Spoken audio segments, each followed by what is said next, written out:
एक तरफ Israel Hamas के खिलाफ जंग को जायज ठहरा रहा है तो दूसरी तरफ गाजा पट्टी में मारे जा रहे फिलिस्तीनियों के लिए आवाज लगातार बुलंद हो रही है। दुनिया के कई हिस्सों में फिलिस्तीनियों के समर्थन में प्रदर्शन हो रहे हैं। इनमें सबसे रोचक बात है काफिया ओढ़े प्रदर्शनकारी। काफिया यानी मफलर, मामूली सा कपड़ा दिखने वाला काफिया का फिलिस्तीन के इतिहास से काफी पुराना नाता है। कोई इसे इस्लाम से भी पुराना बताता है। काफिया से जुड़ा सबसे मजबूत इतिहास ये है कि इसे ओढ़कर कभी लोगों ने ब्रिटेन की नाक में इतना दम कर दिया था कि इसे बैन तक करना पड़ा। 7 अक्टूबर को जब हमास ने इजरायली धरती पर कत्लेआम मचाया तो इसने दुनिया को एक और महायुद्ध में ढकेल दिया। पहले हमास ने इजरायली शहरों में कत्लेआम किया तो अब बदला लेने के लिए इजराइल हमास को जड़ से मिटाना चाहता है। इजराइल की इस चाह में हजारों बेकसूर फिलिस्तीनियों को भी मरना पड़ रहा है। इजराइल के लिए भले ही ये जंग में सब जायज वाली बात होगी, लेकिन फिलिस्तीनी समर्थकों के लिए ये किसी नरसंहार से कम नहीं। इजराइल के खिलाफ गुस्से की आग का असर ये है कि दुनिया के उन देशों में भी लोग फिलिस्तीनियों के समर्थन में रैलियां निकाल रहे हैं जिसकी हुकूमत इजराइल के साथ खड़ी है। इसमें ब्रिटेन और अमेरिका जैसे ताकतवर मुल्क भी शामिल हैं। इन प्रदर्शनों में सबसे कॉमन है काफिया। मामूली से कपड़े का ये टुकड़ा आज इजराइल के खिलाफ जंग में फिलिस्तीन का सबसे बड़ा हथियार है।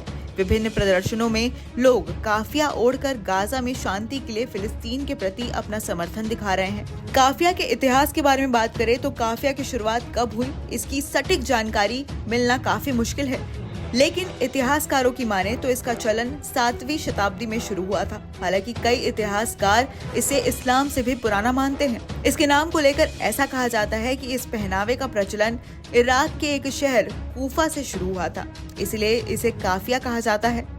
साल दर साल इसका प्रचलन इतना बढ़ा कि न सिर्फ ये सांस्कृतिक और राजनीतिक बल्कि व्यवहारिक कारणों से भी पहचाना जाने लगा। इतिहासकारों का मानना है कि अरब देशों से आने वाले किसान और खानाबदोश लोग 20वीं सदी में इसे ठंड, धूप और हवा धूल से बचने के लिए इस्तेमाल करते थे।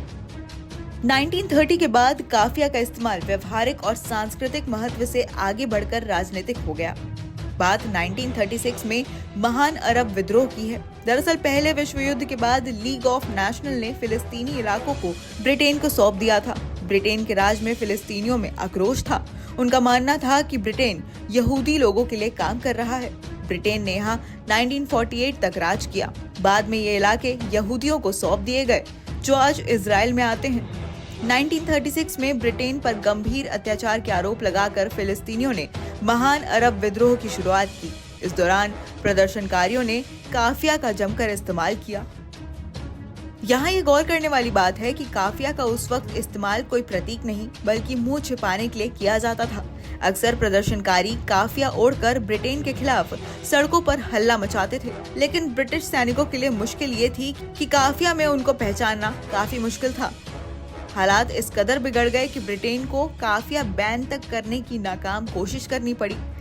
काफिया वैसे तो कई रंगों के होते हैं, लेकिन जैतून के पत्ते, लाल और काले रंग का काफिया फिलिस्तीनियों के लिए काफी प्रचलित है। इसमें हर रंग का अपना महत्व और मतलब है। जैतून की पत्तियों वाले रंग का मतलब उन किसानों और मजदूरों वर्ग के लोगों से है जो अपनी जमीन से जुड़ाव का प्रतिनिधित्व करते हैं। वहीं लाल रंग फिलिस्तीनी मछुआरों का प्रतिनिधित्व करता है, जबकि काला रंग फिलिस्तीन का अपने पड़ोसियों से व्यापारिक संबंध बताता है। नमस्कार, मैं हूं मानक गुप्ता। अगर आपको हमारा ये वीडियो पसंद आया हो तो इसे लाइक और शेयर जरूर करें, और हाँ, हमें सब्सक्राइब और फॉलो करना ना भूलें ताकि आप देश और दुनिया की कोई खबर मिस ना करें। तो जुड़े रहिए हमारे साथ और देखते रहिए News 24।